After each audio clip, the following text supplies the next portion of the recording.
This is tutorial 1-3, Work with Attribute Data, in the GIS tutorial 1 for ArcGIS Pro workbook. Now in this tutorial we're just going to be working with attribute tables with a few different layers. So you're going to begin by opening and immediately saving your tutorial 1-3 project. This is so in case you make any mistakes, you can easily just go back to the original one. Now I created a quick access for the save as, so I'm just going to click on that. I can click on one of the previous ones that I've created and just change the 2 to a 3.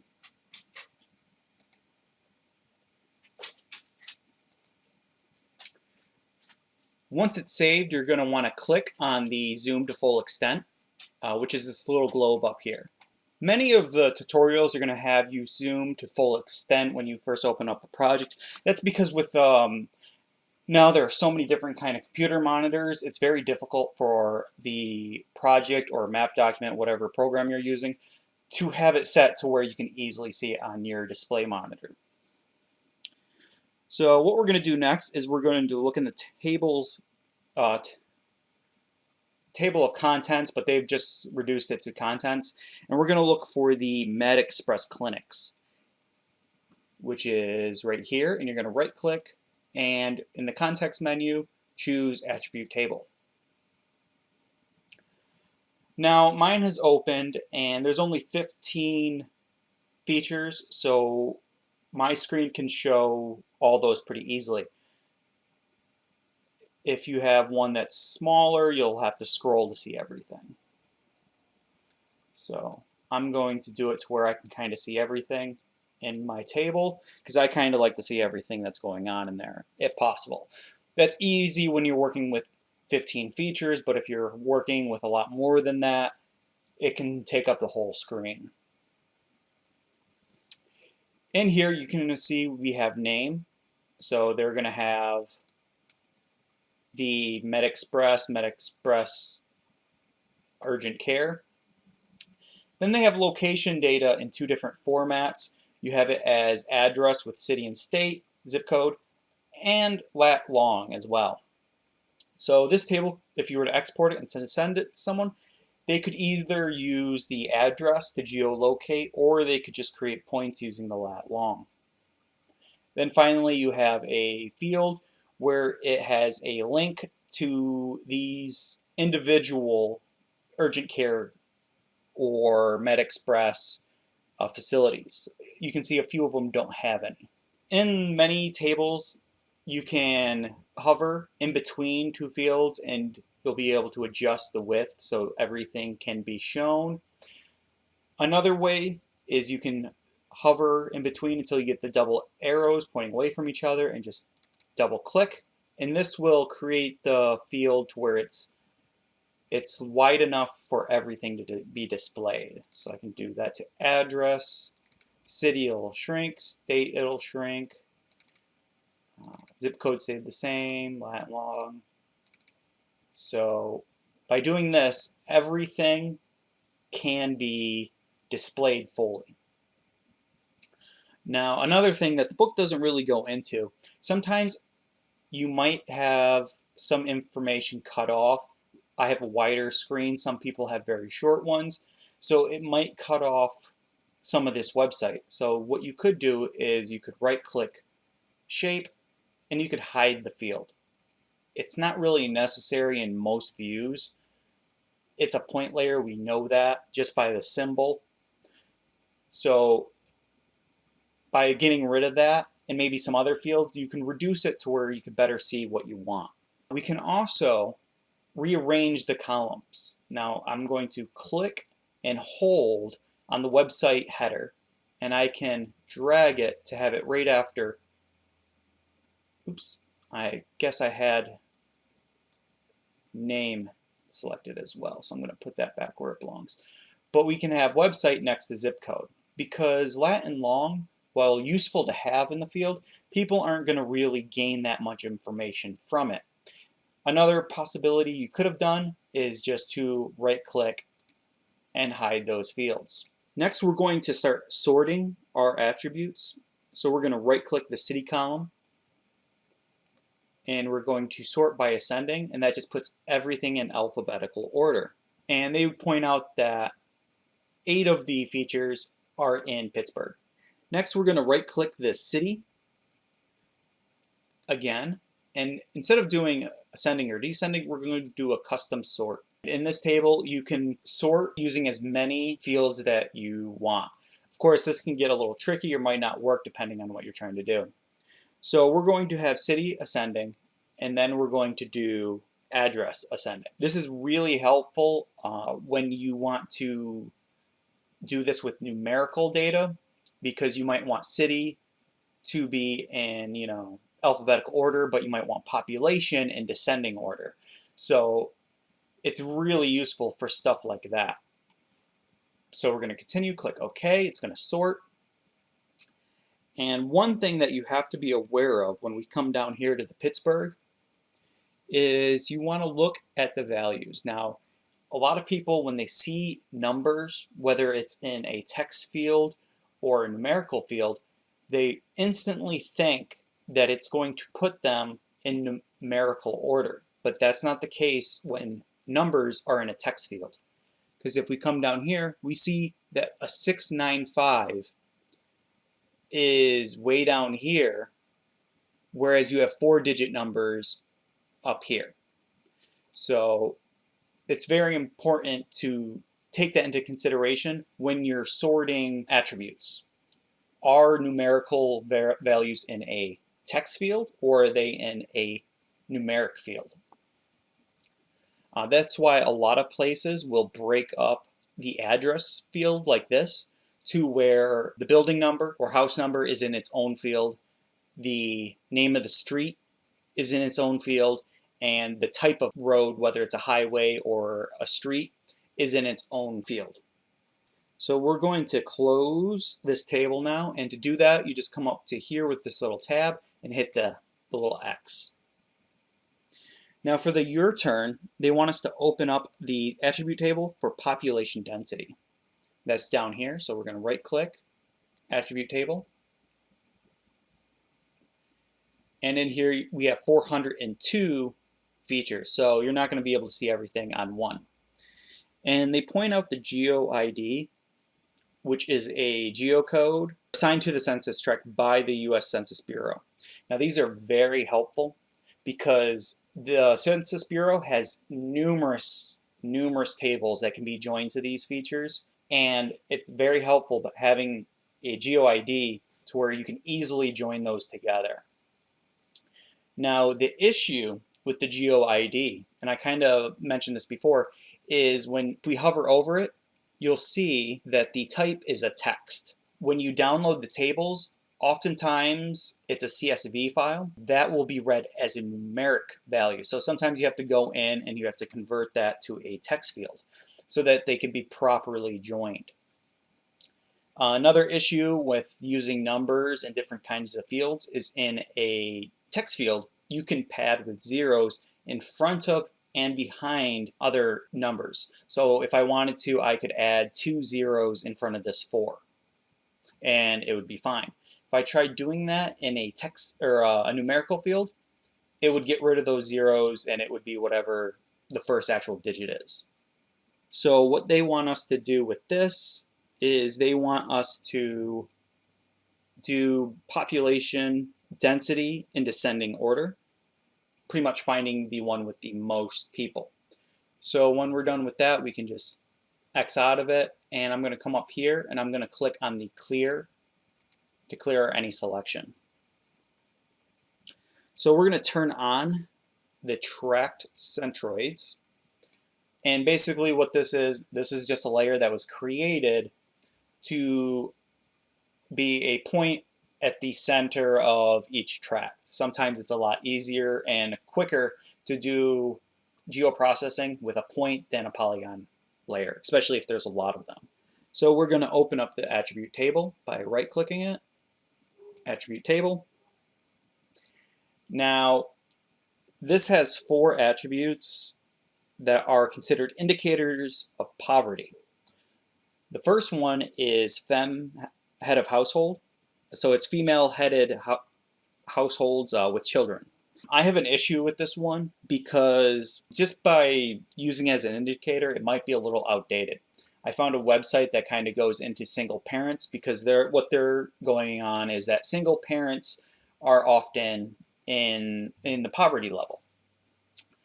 But by just focusing on the female head of household, which has to be a single individual with a dependent, and that individual claiming head of household is paying more than half of the expenses. Only 82.2% were women. The other 17.8 were men. So that's 1 in 6. So that's a considerable amount of people you're kind of excluding from your indicator, in my opinion. And coming down here, while significant portion, this is a significant number in my opinion, is that 30.4 of single mothers are considered living in poverty. To use that, though, as an indicator of poverty level seems a little contradictory because it's less than a third of single mothers. While this has nothing that we're going to be doing, when you're using attributes, it's always good to make sure that they're correctly justified. So for me, this one's kind of weak. It could be replaced or even improved. You could easily find a different field rather than female head of household. I think this was just an easy one to get because the Census Bureau already has it. What you could have done was find someone that is single but has children in the household or is claiming a dependent, and that would take care of both men and women. The other one is unemployment of persons age 16 and older who are in the workforce. Now, unemployment, and I just learned this kind of recently when I took a few economic classes, is to be considered unemployed, you have to be of a certain age and also looking for employment. So someone that is, say, like 25, but they're not actively looking for a job is not considered unemployed, even if they don't have a job. They're not considered in the workforce. The next is population age 24 or older that did not attain a high school education. POV is the number of persons below the income poverty level. Now that seems a little odd to include as indicators of poverty because that seems to be the result of indicators of poverty. Some of these are a little weird and there's definitely going to be overlap. How these are being used is also very important when you're looking at attributes and might determine what kind of methods you use to do any kind of analysis. So we're going to go up here and click on our options, which is these three little lines, and we're going to go to Fields View. And I like this because this is a quick way, or you don't have to open up the Properties window to see the names of fields, their alias, and also what type they are. Like I mentioned before, if you see a field with numeric values in it, you might want to open this up to make sure that it is a numeric, like either a long, a double, a float, a short, and not a text field. So what they want us to do is change these aliases to something that someone could quickly look at and know what it means.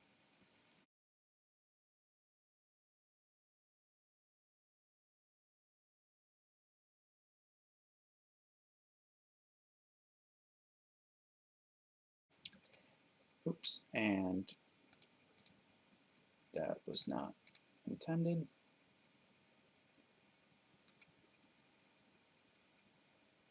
Okay, I'm just going to turn that off. And what they want us to do is drag the, let's see if I can right click, delete there. Okay. They want me to grab the poverty population and drag that to where it's right below the geo ID, because that's going to be the field that gives you the most real information of poverty. Now, the book doesn't really explain this, but what we just did, this all only exists within this map project. So if you were to make all these changes to the alias and the order of the fields and save all this work, and then someone asks you for that layer and you send them the layer just from a geodatabase alone, it's not going to have these changes in there. And this is to prevent people from making issues with like shared geodatabases. Maybe it's on a network, you're working at a company, and they don't want people going in and making changes to a feature like that and have it affect everyone. So if I were just to X out of this, none of that would be saved. So I have to come up here and under changes, I have to click save. And then I can close it. And over here, you can see that poverty is over here, but we have to do that double click so we can see our header completely. Now we can close this because we're done with it. And we're going to turn off that layer. For the your turn, they want us to turn on municipalities and open up the attribute table.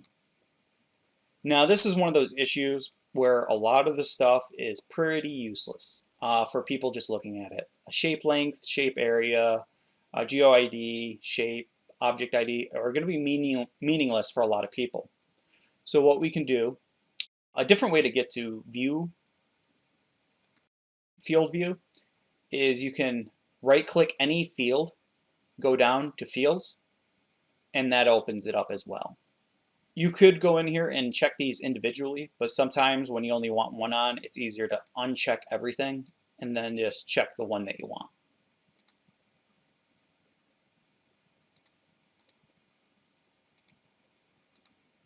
There. I guess since it was highlighted, it wouldn't let me check that. And that's all it wants us to do. Oh. By checking that, it actually asked me if I want to lose it. So I'm going to cancel, go up here to save, X out of it, and now only names are in here. So we're just going to close that and turn off municipalities. Then we're going to open up the attribute table for the FQHC clinics. And they want us to click on this little gray box.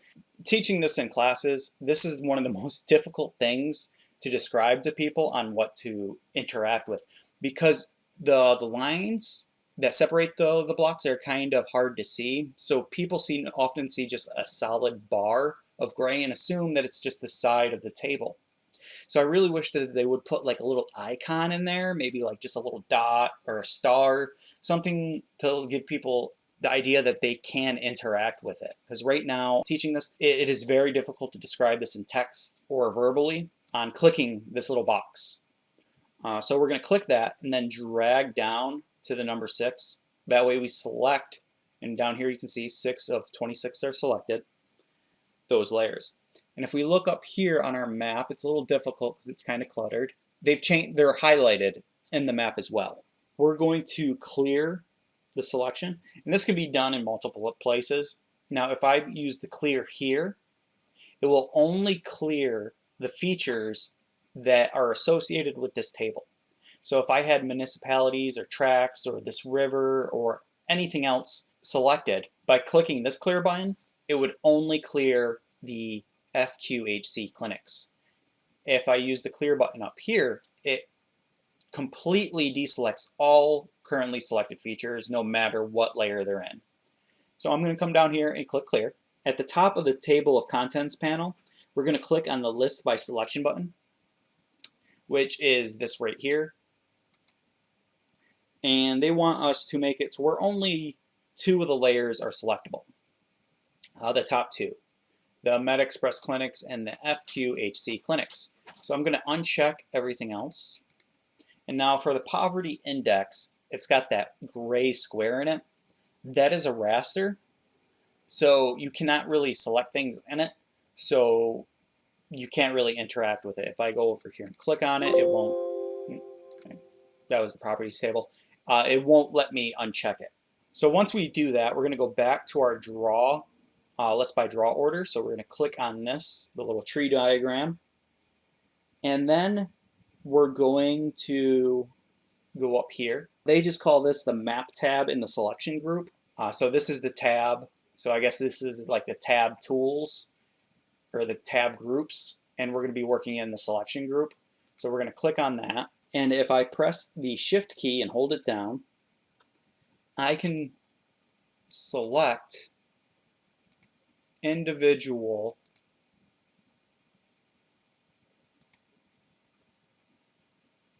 FQHC clinics.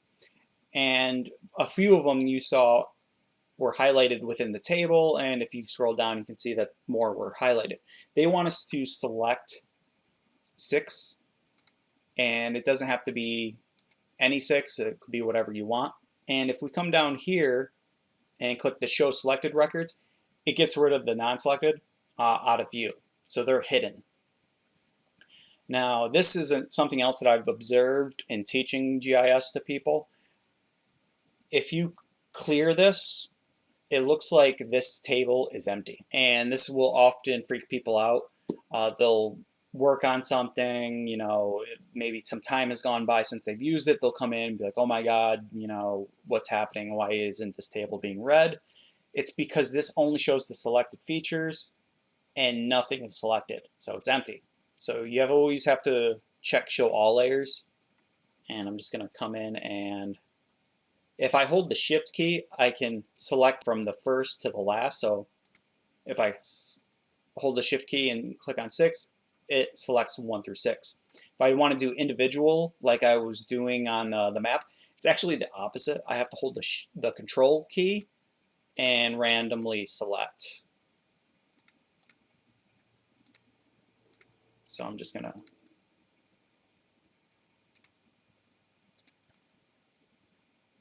select 6. So they tell you to go back to the show all records. So whenever you're about to save a map document and shut it down, it's always good to go and make sure all your tables are to the show all records. That way if they get cleared, you don't think anything's wrong with your stuff.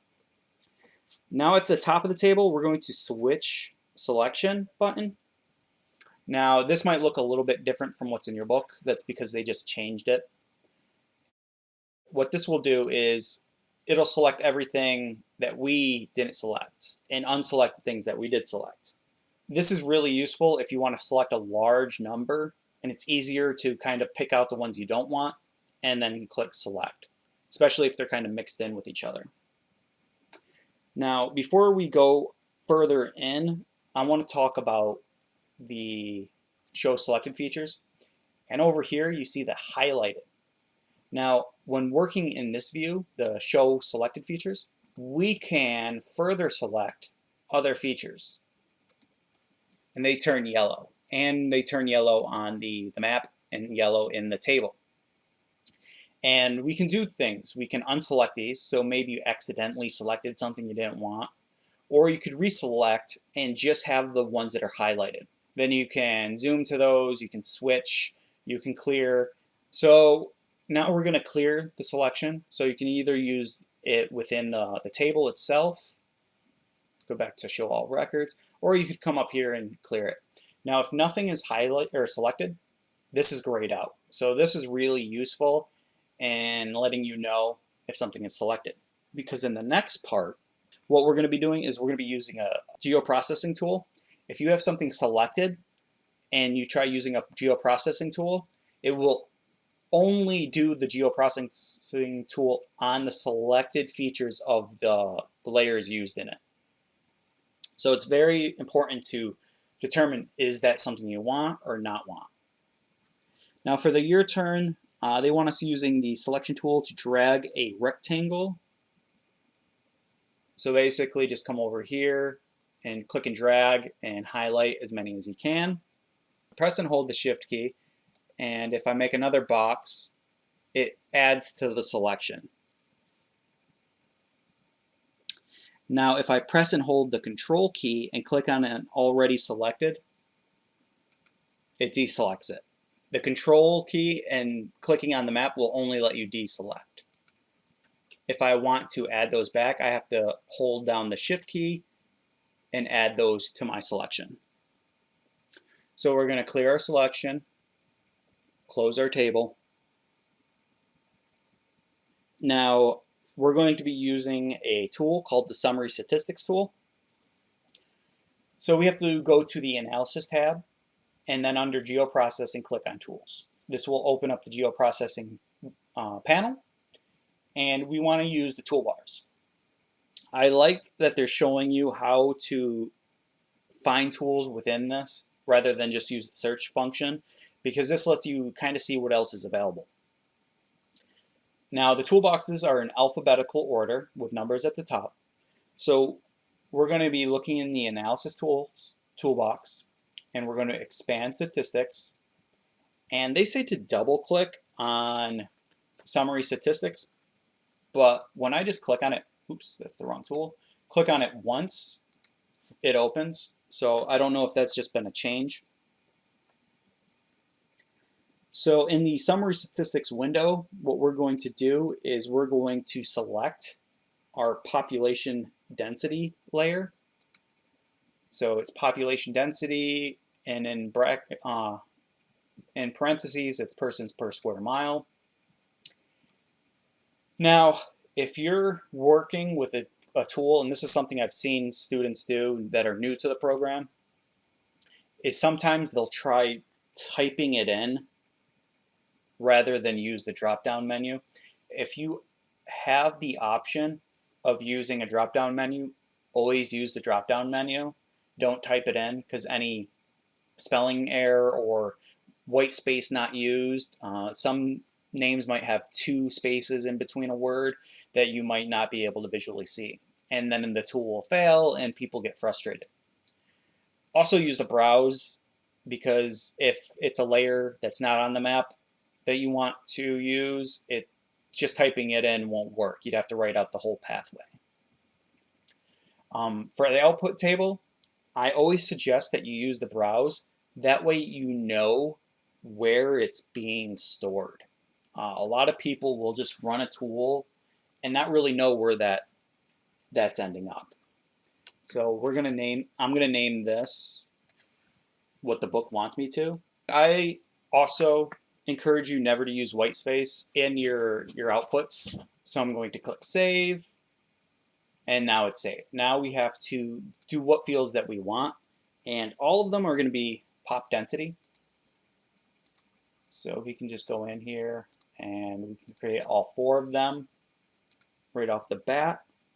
And then they want min, which is just minimum. It's a little bit different, so this is something they probably changed to maximum. Then they want mean. Then they want standard deviation, which in the book is abbreviated to STD.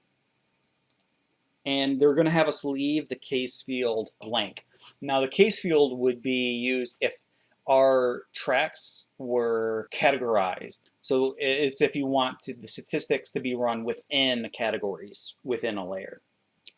Then we just click the run. I got a little green check mark, means everything worked fine. And if I come over here, down here we have a standalone table, which is all CO track statistics. So what we're going to do, we're going to right click and open it. And you can see we just have one because we didn't use a case field. If we use a case field, it would have broken it up based on each category. So we have a frequency of 402, that's how many tracks we had. So the min population density was 0. The max was 29,835. The mean was 4,628. And the standard deviation is 4,110. Now, if we come up to our population density and we open it, because this is kind of sticking with what we're learning with using attributes. If I go to pop density and do ascending order, I see that I have 5 features that are 0. These are probably heavy industry or barren, or for whatever reason people just don't live there. That's going to, these are basically outliers.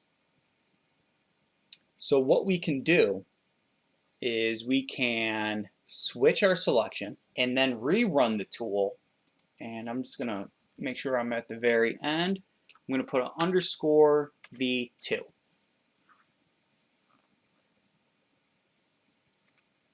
I no longer have that little warning saying that, I had duplicates. So what I can do now is I can rerun this. I got a little check mark. So I'm gonna close this. I'm gonna scroll down here. I'm gonna open up this guy. And I have a frequency of 397, meaning that our zeros were excluded. And our min population has changed. So what I can do is change, like see side by side. What you do is you click on the tabs and this pops up. If you want it to just be over everything, you choose the center. Then you can have it, whether they're on top of each other or side by side. So seeing that we only have a few, I'm going to do vertical comparison. So obviously our frequency and our min has changed. Our max has not. And while there were only a few zeros, it didn't change our mean that much. It increased it a little bit from 28 to 86. And it changed our standard deviation very little. So that is something, though, important to consider, our outliers affecting our attributes. And this is how you can use these attributes and the selection tools that we've learned in this to really make sure that they're not. So I'm just going to X out of these. I'm going to clear my selection. So I'm going to go to Map. And in the selection group, clear selection. And then they want us to save. So I'm just going to click Save. And that concludes this tutorial.